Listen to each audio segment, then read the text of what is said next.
আসসালামু আলাইকুম। সকল প্রশংসা আল্লাহ তাআলার। ভাই কি করতেছি একটু মনোযোগ দিয়ে দেখেন, আমি বলতেছি। এটা হলো কানি বলে। আমরা হাটের থেকে বিভিন্ন চাতালের থেকে কিনে এনে এভাবে আবার আমরা চাতালে ফেলাই।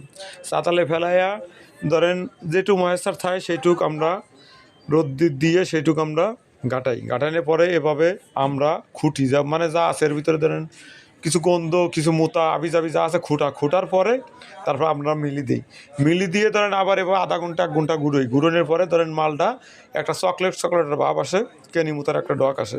তারপর সেইটা আমরা প্যাকেট করে বিভিন্ন জায়গায় অনলাইনে বেঁচে থাকি। তা আমার সাথে যারা আমার পেজের সাথে যারা যুক্ত আছেন, আমার সাথে যারা মাল নেন, আমার পেজে নাম্বার দেওয়া আছে, আমার সাথে কন্ট্যাক্ট করবেন, আপনাদের এই মাল আমি দিতে পারবো। এই মালের আমরা বর্তমান বেচতেছি ২০০ টাকা কেজি। আগে বেচছি ধরেন ২৩০ টাকা কেজি, ২২০ টাকা কেজি। এদিন দাম কমে গেছে, মালের দাম একদম কম। সেই ক্ষেত্রে আমরা ২০০ টাকা করে বেচতেছি। তাহলে নিলে আমার সাথে যোগাযোগ করেন, অ্যাভেলেবেল মাল আছে বর্তমান, আপনারা নিতে পারবেন। আমরা ধরেন একদম 100% পয় পরিষ্কার করে তারপর আপনাদের দিয়ে থাকি। আপনারা আমার ট্রেনে মাল নিয়ে প্রতারিত হওয়ার কোনো সুযোগ নাই। একবার হলো আমার পরামর্শ থেকে একবার হলো আপনারা নিয়ে ট্রাই করে দেখুন। ধন্যবাদ।